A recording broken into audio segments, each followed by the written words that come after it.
1절을 보면은 분봉왕 헤롯 이렇게 나오는데 성경에 보면 헤롯이 많이 나오다 보니까 어떤 헤롯인지 구분이 잘 안 될 때가 있어요. 그래서 그 헤롯 대왕 이렇게 나오는데 그 헤롯 대왕의 아들입니다. 분봉왕이라고 하는 말은 그 한 나라를 갖다가 4분의 1로 이렇게 분할을 합니다. 그래서 4명으로 하여금 이렇게 통치하게 하는 제도인데 로마 제국이 그런 방식으로 식민지 통치를 했습니다. 그래서 로마 제국이 대리 통치자들을 한 명씩 세우죠. 보면 이게 철저하게 로마의 앞잡이죠. 그래서 우리가 로마의 괴뢰 정권이다 그렇게 이제 이야기를 합니다. 이 갈릴리 지방의 분봉왕 헤롯, 이 헤롯 안디바인데 성품이 참 교활했어요.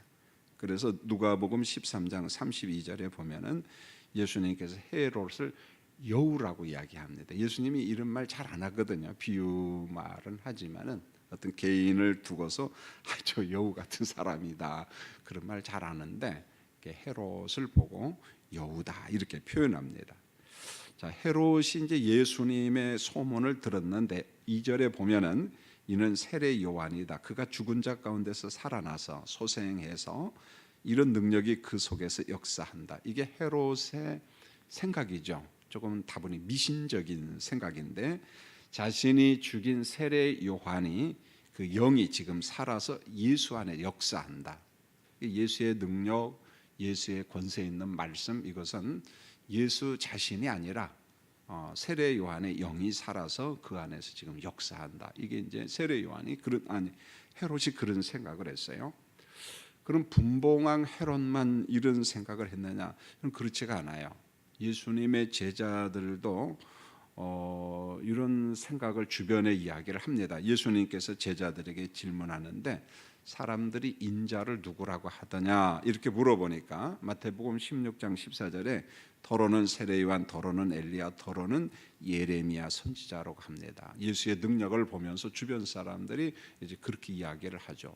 저 세례 요한이다. 아니다, 전 엘리야다. 아니다, 전 예레미야 선지자와 같다. 이렇게 표현을 했습니다. 여러분 구약 성경과 그 중간사, 우리 이제 성경이 이 중간사 역사가 없어요. 사실은요. 말라기 있고 그 다음에 마태복음으로 딱 넘어오니까 400년의 역사가 공간으로 남다 보니까 우리가 이제 복음서나 사도 바울의 서신서를 이해할 때 좀 어려움이 있거든요. 막 뜬금없이 막 바리새인들을 비판하고 율법을 막 비판하고 하니까 이게 왜지? 이 중간사 역사가 없으니까 그래요. 그래서 크루세이를 공부하시는 분들은 중간사 역사를 그 나름대로 정말 제대로 공부를 합니다.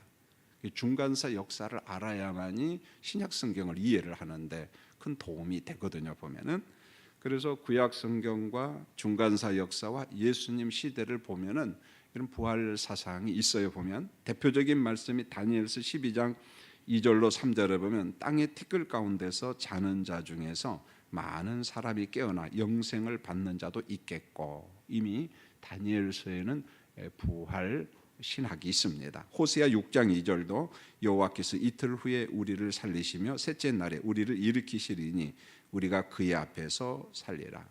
사도행전 23장 8절에 보면 사두개인들은 부활이 없다 그렇게 이야기하고 바리새파는 부활이 있다. 바리새파 사람들에게도 부활 교리가 있습니다. 이제 문제는 이런 거예요. 정말 바리새파 사람들의 부활관이 성경적이냐라고 이야기했을 때는 성경적이지는 않아요. 그래서 바리새파의 부활관은 철저하게 의로운 유대인들만 부활한다 그런 개념이에요. 여러분 바리새파 사람들의 부활관 이웃 개념도 성경적이진 않아요. 그러니까 내 이웃을 내 몸처럼 사랑하라고 했을 때 정말 모든 이웃이냐? 그렇지 않습니다. 그래서 내 동족 의롭다고 여김받은 유대인들, 그러니까 바리새파의 신학과 신학이 성경과는 좀 거리가 있죠. 보면은 자, 성경과 예수님이 말씀한 부활은 어떤 한 유형의 부활이 아니라 전체 부활이거든요. 보면은요. 그래서 요한복음 5장 29절에 보면 선한 의인의 부활은 생명의 부활로, 악한 자의 부활은 심판의 부활로. 그래서 부활한 몸과 영혼이 연합하여 가는 곳이 정해져 있죠. 보면은. 그래서 악인도 부활합니다. 그저 선인만 부활하고 의로운 사람들만 부활하고 그저 영생 복락을 누린다. 그건 아닙니다. 그래서 악한 자들도 다 부활을 합니다. 그러면은 왜 분봉왕 헤롯이 요한을 다시 산자로 생각했는가? 여러분 3절을 보세요. 이전에 헤롯이 이복 동생 빌립의 아내 헤로디아의 일로 세례 요한을 감옥에 가두었습니다. 그럼 왜 감옥에 가뒀느냐? 4절에 보세요. 요한이 헤롯을 책망을 합니다. 당신이 이복 동생의 아내인 헤로디아를 차지한 것은 옳지 않습니다. 이게 율법입니다. 자, 이렇게 지적하는 것은 레위기 20장 21절에 보면 형제의 아내를 데리고 살면 더러운 일이다. 레위기 18장 16절 이런 일은 하나님 보시기에 가증한 일이다. 그러면은 모든 게 다 가정하고 더러운 일인가? 아니에요. 율법에 보면 예외 규정이 하나 있는데 남자 형제가 있는데 자녀, 자식, 특별히 아들을 보지 못하고 죽었습니다. 그러면 죽은 형제의 대를 잇기 위해서 죽은 형제의 아내와 결혼을 해요. 형수죠. 형수하고 결혼을 해서 대를 이어주는 계대 결혼법이 있거든요. 보면은 자, 그러나 본문에 등장하는 헤롯의 이복 동생 빌립이 죽었느냐? 안 죽었어요. 살아 있습니다. 결국 헤롯이 이복 동생 빌립의 아내인 헤로디아를 취하는 것은 가증하고 더러운 일이고 율법을 위반한 겁니다. 여러분 세례 요한의 그 비판은 이런 겁니다. 헤롯이 세례 요한의 비판을 받은 헤롯이 어떤 생각을 했냐면 요한을 딱 죽이려고 하죠. 왜냐하면 자기를 책망하고 비판하고 하니까 기분 나쁘죠 보면. 그런 데가 분봉왕인데. 그런데 5절에 보면은 그러나 무리가 요한을 선지자로 여겼습니다. 헤롯은 무리를 두려워함으로 죽이지를 못했어요. 의로운 세례 요한의 사명은 한 가지예요. 회개하라. 천국이 가까웠다. 누구도 예외 없다는 거죠. 그래서 말씀을 선포하면서 백성들의 죄도 지적하고 군인들의 죄, 세리들의 죄도 지적하고 헤롯이 분봉왕이지만 그 역시 하나님이 약속한 가나안 땅에 살고 있거든요. 그러니까 하나님의 율법을 범한 겁니다. 엄밀하게 말하면 헤롯은 정통 유대인이 아니에요. 세례 요한은 정치적인 사람이 아니에요. 우리가 이걸 보고 민중신학이나 해방신학자들은 헤롯은 정치적인 사람이다. 정말 민중을 위해서 뭐 이렇게 부르짖는데 그러지 않습니다. 단지 거룩한 땅에 죄가 관영한 것을 지적한 거예요. 왜요? 하나님 말씀합니다. 율법에 내가 거룩하니 너희도 거룩하라 했거든요. 그런데 거룩의 법을 갖다 위반한 겁니다. 가증하고 더러운 일을 행한 겁니다. 하나님의 사자가 가만히 있으면 안 되잖아요. 말씀을 전한 거예요. 그건 가증한 거다. 그건 가증한 거다. 자, 6절로 8절에 보면 헤롯이 생일 잔치를 하는데 귀족들, 천부장 여러 사람을 초청했습니다. 마침 그 잔치에 헤롯의 딸인 살로메가 춤을 추는데 헤롯이 굉장히 기뻤어요. 뭐 술도 좀 마셨겠죠. 보면은 기분 좋은 헤롯이 살로메한테 뭐라고 이야기합니까? 무엇이든지 달라는 대로 다 주겠다. 이 깡패 같은 사람들이 이런 짓을 잘합니다. 보면은요. 그래서 자기의 어떤 권위 이런 것을 좀 만용하는 거죠. 그래서 어떤 순간에 여흥이 있을 때 무엇이든지 달라는 대로 내가 다 주겠다. 왕들이나 전제 사회에 이런 독재자들이 이런 말을 잘합니다. 이 약속을 딱 했죠. 딸이 어머니와 상의를 합니다. 어머니 여차하는데 어떻게 할까요? 그러니까 어머니가 세례 요한의 머리를 소반에 담아서 여기에서 주소서 그래. 여기 사람들이 보는 앞에서 세례 요한의 머리를 소반에 담아 주세요. 엄마도 사악한데 그 딸도 똑같아요. 보면요. 똑같습니다. 의로운 세례 요한을 참수한 다음에 그의 머리를 소반에 담아서 주세요. 여러분 얼마나 끔찍합니까 사실.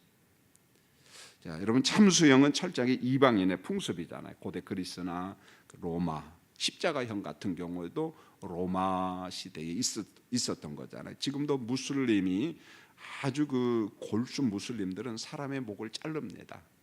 뭐 우리나라에도 그 김선일 씨 같은 사람 잘라놓고 영상을 보여주고 아주 참 무지한 사람들이잖아요. 또 명예살인을 거침없이 하는 사악한 집단들이죠 보면. 자 9절로 11절에 보면 헤롯은 자신의 경솔한 맹세를 지킨다는 명목으로 세례 요한의 목을 뱁니다. 그리고 살로메에게 주고 살로메는 어머니한테 주죠 보면. 9절을 보세요. 왕이 근심했다 그랬어요. 자, 이걸 어떻게 해석할 것인가? 양심이 살았다는 말일까? 아마 양심이 있을 거예요. 두 번째로 어떤 근심일까? 무리들이 혹시 밀란을 일으키는 것 아닌가? 이 두 가지겠죠.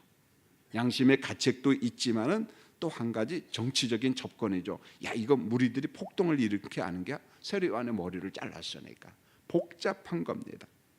여러분 성경은 어떤 맹세도 하라 하지 말라. 맹세 없이 정직하라는 거예요. 맹세 없이 신실하라. 참 중요한 명령입니다. 사람은 이 죄성 때문에 자기의 정직을 보장받기 위해서 자꾸만 맹세해요. 우리나라 사람도 맹세 잘합니다. 아주 좀 천박하죠 보면은. 그래서 내 말이 거짓말이면 나는 너희 집 뭐다?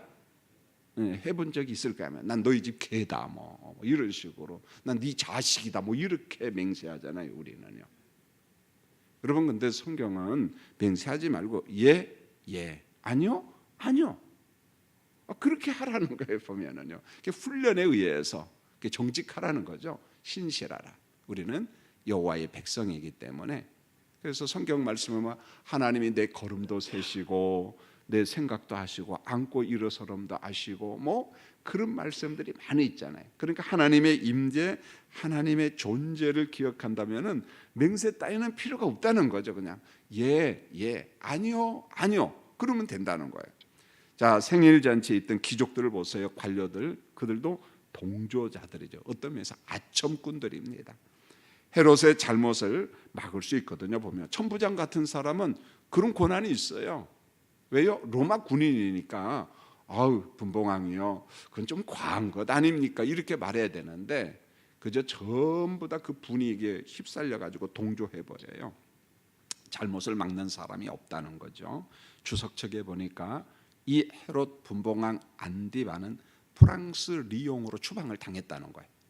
왜요? 로마 제국이 그 지역은 다 닫으니까 뭐 어디든지 보낼 수 있거든요. 왜? 계례 정권의 꼭두각시거든요 보면은. 그러니까 넌 절로 가라. 일종의 추방 보낸 거고. 살로메는 그랬다고 그래요. 얼음 위를 걷다가 빠져서 얼음에 찔려 죽었다는 거예요 보면은요. 비참하게 인생을 마쳤다는 거죠. 여러분 이제 말씀을 맺겠습니다. 우리가 세상을 살아가야 되는데 어떻게 살아가야 될 것인가? 우리가 이제 믿는 자잖아요. 그리스도 밖에 있는 사람들이 아니니까 최소한 오늘 말씀을 통해서 보면서 더럽게는 살지 말아야 된다는 거죠. 여러분 우리 안에 그런 유혹이 참 많이 와요. 어떤 내 명예와 관련되고 돈과 관련되고 내 자존심과 관련됐을 때에는 정직을 피하고 양심을 버릴 때가 있는데 그러지 말자는 거예요. 그래서 성령과 말씀 안에서 우리 양심의 소리를 들으며 성령께서 양심을 통해서 자꾸만 말씀할 때 그걸 들으면서 그래서 오늘도 한 주간 오늘도 우리가 의롭게 사는 우리 성도들의 삶이 되었으면 합니다. 할렐루야. 기도하겠습니다. 하나님 오늘 말씀을 통해서 성령께서 말씀하신 양심의 소리를 들어야 되고 구원받은 백성으로 의의 삶을 살아야 됩니다. 내 명예와 자존심과 물질과 관련됐을 때 내 양심을 버리지 않도록 더러운 삶을 살지 않도록 성령이여 우리를 지켜 주시옵소서. 오늘도 연세 많으신 권사님들이 귀한 찬송을 했습니다. 육신의 몸은 점점 노화되지만은 그러나 우리 안에 임재하신 성령 안에서 우리의 속사람이 정말 새로워지고 하나님과 깊이 기도하는 우리 권사님들 되게 도와주시옵소서. 새벽마다 주의 전에 나와서 하나님 말씀을 붙잡고 자신과 가정과 교회와 국가와 선교사들과 주변 사람들을 위하여 기도할 때 하나님의 음성을 듣고 하나님을 경험하는 거룩한 백성들 되게 도와 주옵소서. 예수님의 이름으로 기도합니다. 아멘. 지금은